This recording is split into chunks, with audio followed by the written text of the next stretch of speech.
Welcome everyone, Scimitar here. Of course, it is obvious that Elder Scrolls 6 is at least several years far from us and literally nothing is known yet about it besides the fan theories and speculations. But still, nothing prevents us from thinking about what we really want to see in TES 6, what we want it to look and play like, to not repeat the flaws of its predecessors and just become better in overall. So let's talk a bit about 10 things we want to see in Elder Scrolls 6.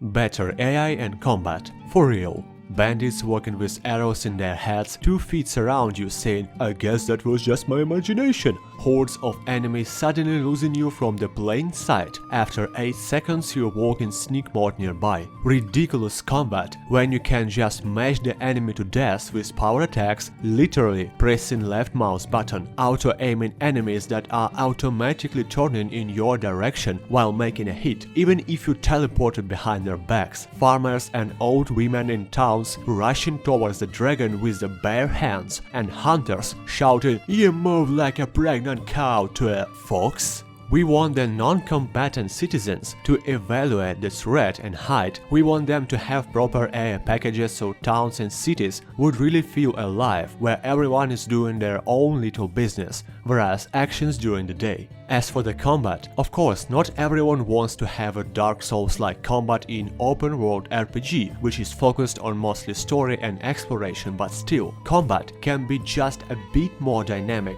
For example, where Mage will at least try to break the distance when you come in close to him, or heal his warrior allies, while warriors could try to get outside the blind corner combat to not get mashed, and so on. We just want it to be not so casual so newcomers can learn in process and get the rewarding feeling from it, while experienced players still can have a bit of challenge.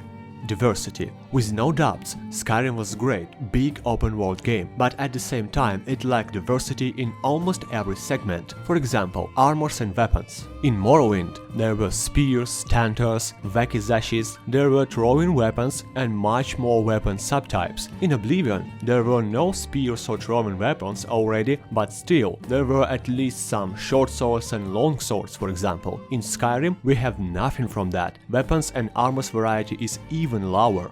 If this trend continues, in TES 6 we will have like 1 ranged, 3 melee weapon types and 5 armor types. Diversity of NPCs was also not so great. No, don't get me wrong, I'm not talking about like having hundreds of female Elfmares in Stormcloak army, no, but still, no orc or Dunmers, 0 female soldiers in the Legion. Hunters were only Nords and Wood Elves, and there was literally 1 magically gifted Khajiit in a whole Skyrim. We just want to see as much bigger variety in-game content as possible, craftable items and loot, as well as NPCs diversity, and that's it, to make the world feel more alive and to have a motivation to craft these items and explore dungeons for loot. Modern animations. That's something Bethesda was, let me say, absolutely deserved, criticized for like a decade already. Remember that flat, dull and just plastic Oblivion combat animations. In Skyrim, situation was not so bad, of course, but it still was bad, and even with tons of graphic mods, animations were just sticking out from the overall game beauty. Yes, something like motion capture system is not a cheap thing, but Bethesda is also not some kind of indie studio. Moreover, it is a part of very big ZeniMax corporation, and it's obviously they have budget for that. Everything they need to have is a will to get out from that comfort zone and finally relaunch the whole animation system. Adequately challenging game difficulty. That is something collective, I would say. Combat difficulty, where vastly majority of bosses doesn't even have special skills, but just more beefy stats. Absolutely casual Skyrim questing and exploration system, where you literally was told what to do and where to go on each tiny step, so to fail a quest you literally had to, I don't know, wear an eye patches and turn your monitor off. The puzzles, where in 90% of cases you simply need to spend like 10 seconds looking on the wall to see an eagle, fish and owl posthumus and turn the levers to the same positions. Yes, once again, it's not a Dark Souls in meaning of combat or detective game, no, but this approach to game difficulty in overall making it so much casual. It is simply insulting. Don't make this game hardcore, but make it able to give player challenges in general, make bosses really unique, make at least part of the puzzles really worthy to spend like 10 minutes trying to solve them, and so on. Player actions have an impact on the game world and the roleplay consequences. This part was almost the same ridiculous as the silly AI. Skyrim is considered to be an RPG, but RPG always involves choices and consequences system. In Skyrim, you can literally beat the trader to unconscious state, then pay the fine to a guard, and 5 minutes later return to the same trader and it seems he has an amnesia. He will not even make a price as higher for you after the assault. Or when you save the whole Cyrodiil from a legendary menace like Eldrin or Mirag or bloodthirsty vampire clan. Everything you can have is a random phrase from a city guards like oh, so you are that guy who killed the dragon, yeah? Okay, now get lost. We want to see a real consequences after our deeds, at least in major storylines like main questline, faction quests and so on. We want to see how, let's say, a Nord trader that is a Stormcloak supporter has higher prices for player if he's playing a dumber. We want to see a discount in shops when you save the whole world from a dumb world eater. We want to see different answers in dialogues to have different impact on the quests. We want to see that there is an impact at all. Realistic settlement size and population. Situation with settlement size and population in overall is pretty much the same as with amount of weapons and armors. It's being cut more and more with each new game in series. If you look on the Whiterun size in Arena and Whiterun size in Skyrim, well, can you really cross one of the biggest city in all Skyrim holds in like 30 seconds sprinting? How it is ever possible that the whole Solitude population is like 50 NPCs? How can biggest tavern in Skyrim has like 10 visitors during the whole day? It would really nice to enter the city and realize you don't see its end standing at the main gates. It would be nice to see hundreds of people around, each busy with own little scenes, skooma dealers in city outskirts and canals, to really feel yourself inside a city full of life, not just as some sort of imitation.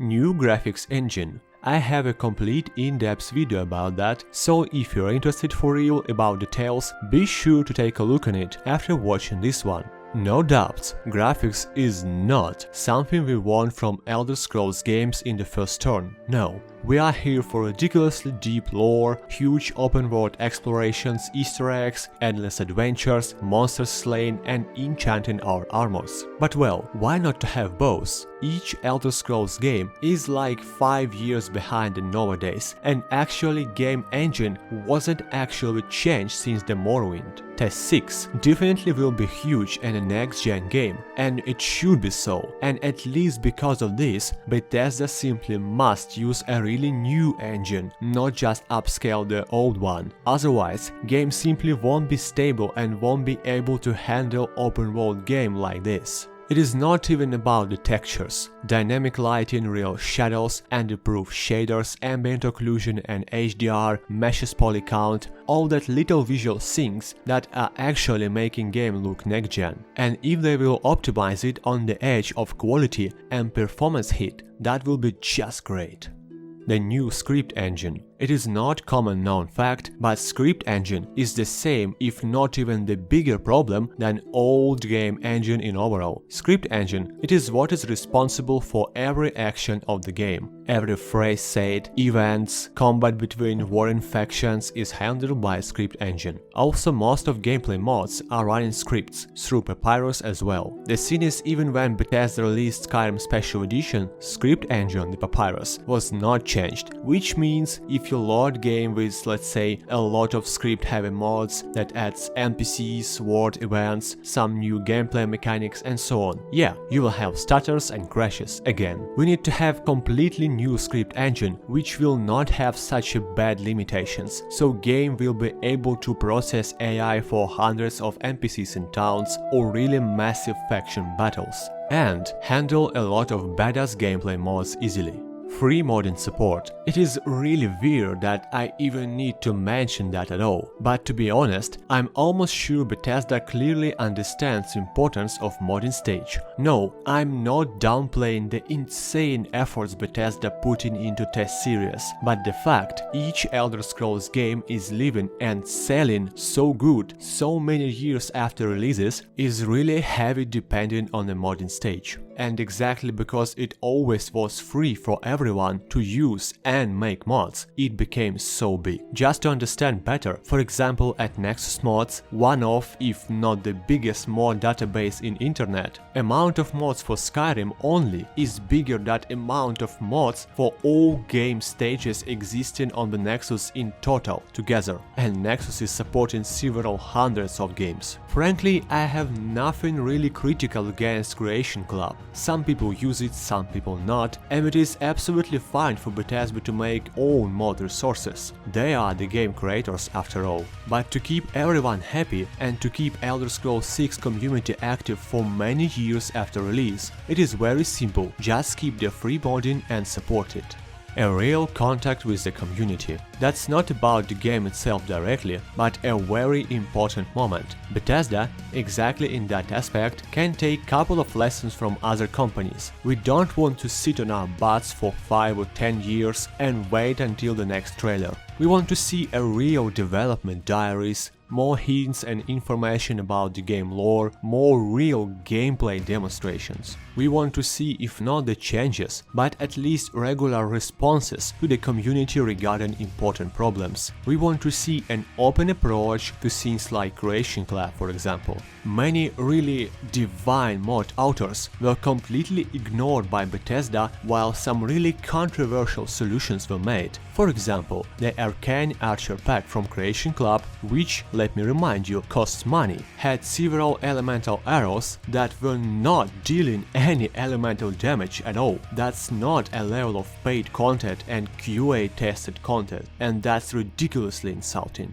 While they could literally just hire an author like Immersion, for example, who is a legendary mod author, and his spell and perk mods are known for years as working straight, mostly great balanced and very interesting to play. And all these moves were made absolutely silently shady without any feedback or open competition for mod authors. We just want to see that our favorite game studio is not just making the games, releasing couple of trailers and ignoring everything said by the community, but vice versa, listens to us in process. And of course, while it is absolutely not possible to satisfy everyone personally, to make changes community is asking for, at least from time to time.